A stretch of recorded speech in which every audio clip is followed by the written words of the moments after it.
नया वित्त वर्ष शुरू हो चुका है और टैक्स बचाने के लिहाज से अगर आपने अभी से कदम उठाना शुरू कर दिया तो साल के आखिर तक ना सिर्फ ज्यादा टैक्स बचा पाएंगे बल्कि अलग अलग झंझटों से भी आपको छुटकारा मिल पाएगा। और इस बीच कोई भी उलझन होगी तो टैक्स गुरु है ना।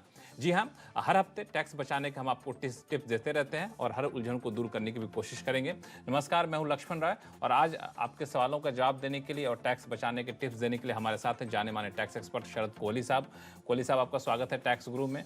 और कोहली साहब से हमने कुछ खास रिक्वेस्ट किया है जो शो में आगे वो बताएंगे, इसके बारे में जानकारी देंगे। लेकिन सबसे पहले अपने दर्शकों को बता दो कि इस बार शो में क्या कुछ खास रहने वाला है। नए वित्त वर्ष में टैक्स प्लानिंग के लिहाज से क्या उठाएं कदम ताकि कम से कम हो सके टैक्स की देनदारी। अगर आप बड़े बड़े कैश ट्रांजैक्शन करते हैं तो जानिए कुछ खास नियम, वरना चुकाना होगा भारी भरकम टैक्स। और अगर आपने जीएसटी में रिटर्न की फाइलिंग की नई व्यवस्था QRMP चुनी है तो कैसे चुकाना होगा टैक्स। इन सारे मुद्दों पर बातचीत करेंगे। लेकिन जैसा कि शुरू में मैंने कहा था कि नया कारोबारी साल शुरू हो चुका है। कई लोगों के काफ़ी टैक्स कट गए होंगे।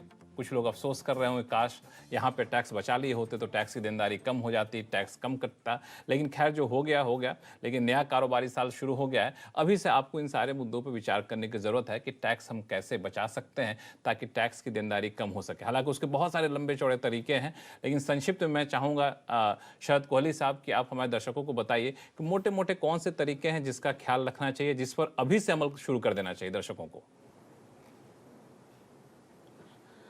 जी हाँ लक्ष्मण, पहले तो मैं CNBC आवाज़ के और टैक्स गुरु के सभी दर्शकों को इस नए वित्तीय वर्ष की बहुत बहुत मुबारकबाद देता हूँ। हम लोगों के लिए नया साल दो बार आता है, एक तो 1 जनवरी को होता ही है जब बाकी की दुनिया मनाती है, और ये जो लोग टैक्स से जुड़े हुए हैं उनके लिए 1 अप्रैल से जो नया वित्त वर्ष शुरू होता है उसकी भी शुभकामनाएं हमें देनी बनती है। हम कोशिश करते हैं कि आपके लिए आपकी आय ज़्यादा से ज़्यादा हो और टैक्स प्लानिंग के माध्यम से टैक्स कम से कम जाए। जी हाँ, आपने बिल्कुल ठीक कहा। और टैक्स प्लानिंग का लक्ष्मण मूल मंत्र है कि आप पहले से प्रिपेयर हो जाएं, आप पहले से तैयारी कर लें। और मैं समझता हूं कि वित्तीय वर्ष की शुरुआत से अच्छा समय नहीं हो सकता। सबसे पहले आपको जो आपकी 80 फैमिली है पूरी की, चैप्टर 6 है जिसको हम बोलते हैं, उसके अंतर्गत आपने साल में कितनी डिडक्शंस लेनी है, मुझे लगता है कि उसका अंदाजा आपको पहले लगाना चाहिए। खासकर जो सबसे मशहूर है ATC, मैं उसको 80 क्राउडेड भी बोलता हूं। ATC के अंतर्गत आप क्या क्या चीजें करना चाहते हैं, इंश्योरेंस कितना होगा, PPF कितना होगा, NSC कितना होगा, ट्यूशन फी कितनी होगी। मैं समझता हूं इसका हालांकि 1.5 लाख की सीमा है पर एक अंदाजा लगा लेना चाहिए। उसके बाद 80D आता है, मेडिकल के खर्चे हैं, मेडिकल इंश्योरेंस आप कराते हैं, आप अंदाजा लगाइए कि आप करना चाहते हैं नहीं करना चाहते। NPS के अंतर्गत ATCC-D है, ATE है, कोई डोनेशन देते हैं ATG है। तो मैं समझता हूं चैप्टर 6 के अंतर्गत लक्ष्मण ये जितनी भी डिडक्शंस आती हैं, अगर इसका वित्तीय वर्ष के शुरुआत में ही अंदाजा लगा लिया जाए तो ये टैक्स प्लानिंग के लिए एक बिल्कुल सटीक कदम साबित होता है। बिल्कुल, मुझे लगता है कि इससे ये भी अंदाजा मिल जाए कि 80 फैमिली के तहत हम कितना टैक्स बचा पाएंगे और क्या हमें किसी दूसरे जगह पे टैक्स बचाने के और भी तरीके तलाशने होंगे। इस बात का भी आप अनुमान लगा सकते हैं अभी से अगर प्लानिंग कर लेते हैं तो। दर्शकों को थोड़ा सा एक भी बता दीजिए कोहली साहब की 80 फैमिली के अलावा दूसरे कौन कौन से जरिए हैं जहां पे टैक्स बचाया जा सकता है, संक्षिप्त में।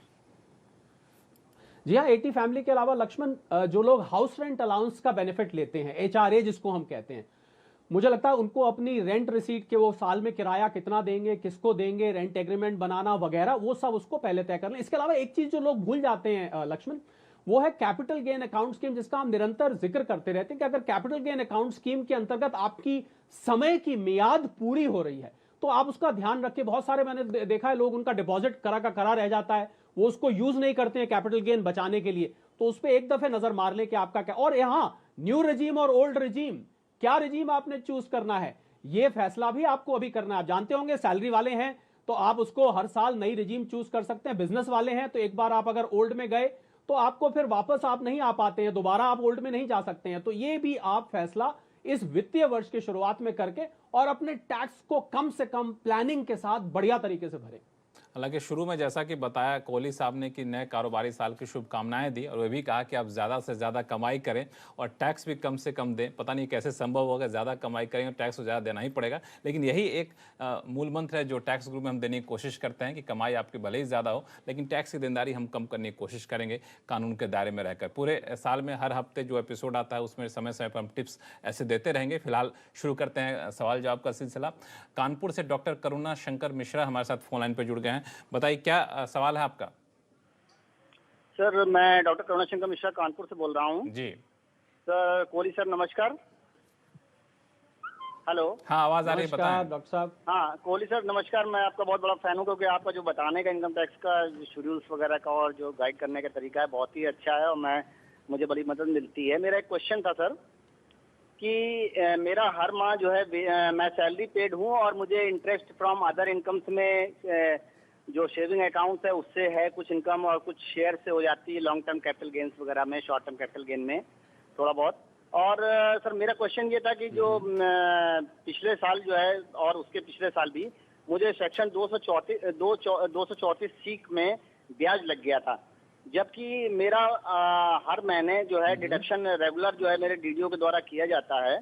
और इसमें जो है जो मैं फॉर्म ITR 2 भर रहा था, तो इसमें जो इनकम टैक्स का वो है सर कि प्रत्येक तिमाही में 15%, 45%, 75% एवं 100% जो मुझे देना चाहिए, डिपॉजिट करना चाहिए, उससे मेरा ज़्यादा ही डिडक्शन हो जाता है। लेकिन 26 AS में वो टाइमली शो नहीं होता है, तो उस वजह से मुझे 234 C का जो है मेरे ऊपर ब्याज लगा। तो सर इसमें मैं ये जानना चाहते थे कि इसमें क्या मुझे कैसे ये रेक्टिफाई हो सकता है और इसमें जो डीडीओ है उसकी भी क्या रिस्पॉन्सिबिलिटी है, जबकि मेरी कोई इसमें फॉल्ट नहीं थी, फिर भी मुझे जो है इस तरह का जो है वो देना पड़ा, ब्याज बिल्कुल, कोहली साहब बताएं। जी हाँ डॉक्टर मिश्रा, ऐसा हो जाता है। पहले 234C होता है, जब आपका जो एडवांस टैक्स जितना जितना जिस तारीख पे निर्धारित है वो नहीं जमा होता तो 234C के अंतर्गत ब्याज लग के आ जाता है। अब आपने कहा आपका डीडीओ समय पे हो सकता है डॉक्टर मिश्रा कि वो समय पे डिपॉजिट ना करा रहे हो। ये भी हो सकता है कि जो इक्विटेबल डिडक्शन होती है, इक्विटेबल डिडक्शन का अर्थ होता है कि बराबर बराबर जब आप सैलरी पे खासकर टैक्स काटते हैं तो वो बराबर बराबर कटना चाहिए। कई बार वो ऊपर नीचे हो जाता है। ये भी हो सकता है कि जमा टाइम पे नहीं किया गया हो।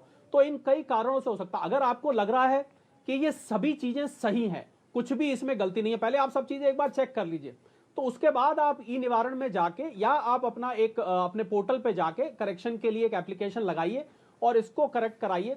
पर मुझे लग रहा है कि अगर 234, क्योंकि 234C सिस्टम से लग के आता है, तो कहीं ना कहीं अवश्य टैक्स के डिपॉजिट में डिले हुई होगी। आप एक दफे इसको पुनः चेक करें, मुझे उम्मीद है कि आपको वहीं कहीं इसका कारण निकल के दिखाई दे जाएगा। अगर फिर भी दिक्कत आती है तो डॉक्टर मिश्रा आप हमें लिखिएगा, हम लोग उस दिक्कत को भी दूर करने की पूरी कोशिश करेंगे।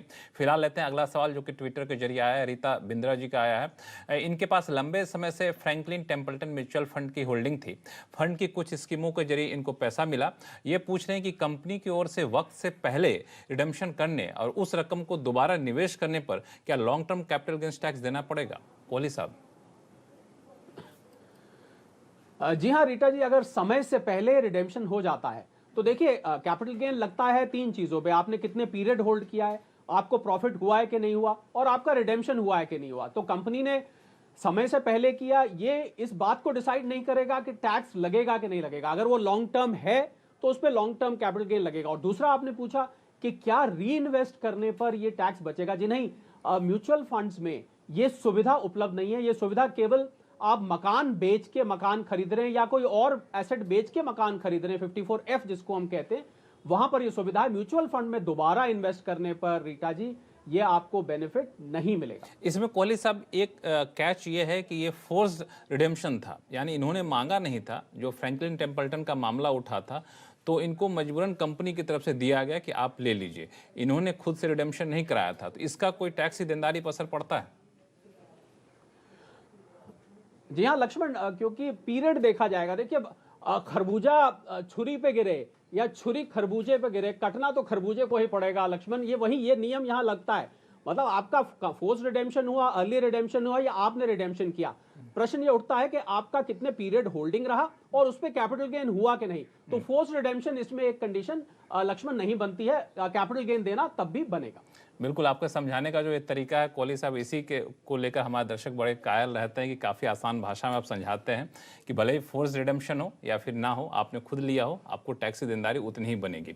चलते हैं अगले सवाल के पास जो कि मुजफ्फरनगर से जलील अहमद साहब का आया है। ये हमारे साथ फोन लाइन पर जुड़ भी गए हैं। बताएं अहमद साहब, क्या उलझन है आपकी? मैंने लाइफ इंश्योरेंस का यूनिट लिया था 10 साल पहले जी। 1 लाख रुपए जमा किया था वन टाइम, और इसमें जो इंश्योरेंस अमाउंट लिखा था 1,25,000। तो मैंने वेट किया पूरे 10 साल, और मुझको फिर अब मैच्योरिटी अमाउंट मिला है 2,26,000 तरह से। उसमें टीडीएस भी कटा 4,700। ठीक है। तो मैं जो अंडर इंप्रेशन था कि यूलिप का ये अमाउंट टैक्स फ्री होगा, लेकिन जब टीडीएस कटा तो मुझे लगता है कि इससे शायद टैक्स देना पड़ेगा। तो इसमें कितना मुझे कुछ तो फ्री होगा? जी हाँ अहमद भाई, हम आपको तरीका बता देते हैं कि कैसे कैलकुलेट किया जाता है। देखिए पहली बात तो इंश्योरेंस पर लोग ये मानते हैं 1010D के अंतर्गत मैच्योरिटी पर टैक्स नहीं लगता। वो वहां नहीं लगता है जहां आपका प्रीमियम 10% 2012 के बाद या 20% 2000 पहले से पूरे सम एश्योर्ड का उतनी लिमिट पर हो। तो वो तो है नहीं इसमें, क्योंकि ये तो यूलिप है। तो पहली बात तो इस पर टैक्स लगेगा, 1010D की एग्जेम्पशन नहीं आएगी। अब प्रश्न ये उठता है कि किस प्रकार लगेगा। देखिए अगर तो ये जो यूलिप का जो कंपोजिशन है, ये आपको आईसीआईसीआई प्रू के पास दोबारा जाके जानना पड़ेगा कि मान लीजिए 65% से ऊपर इसमें इक्विटी कंपोनेंट है, तो इसको इक्विटी कंपोनेंट मान के इस पे लॉन्ग टर्म कैपिटल गेन लगेगा। और अगर इस पे इक्विटी कंपोनेंट 65% या उससे कम है, तो फिर ये डेट फंड माना जाएगा और इस पे 20% लगेगा। और मान लीजिए इस यूलिप का कंपोजिशन इन दोनों कैटेगरी में नहीं है, या वो आईसीआईसीआई प्रू ने किसी और तरीके से किया हुआ है, तो कुछ ऐसा भी मानते हैं कि इसके इनकम फ्रॉम अदर सोर्सेज में आपके स्लैब रेट पे टैक्स लगेगा।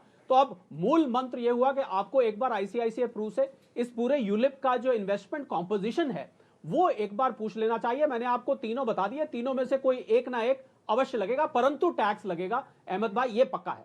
चलिए, उम्मीद करते हैं कि अहमद भाई को उनकी उलझनें दूर हो गई होंगी। फिलहाल वक्त है छोटे से ब्रेक का। ब्रेक के बाद आपको बताएंगे कि पत्नी के नाम प्रॉपर्टी खरीदकर उन्हें ही चुका रहे हैं किराया, तो क्या आप ले पाएंगे टैक्स छूट। लौटते हैं छोटे से ब्रेक के बाद।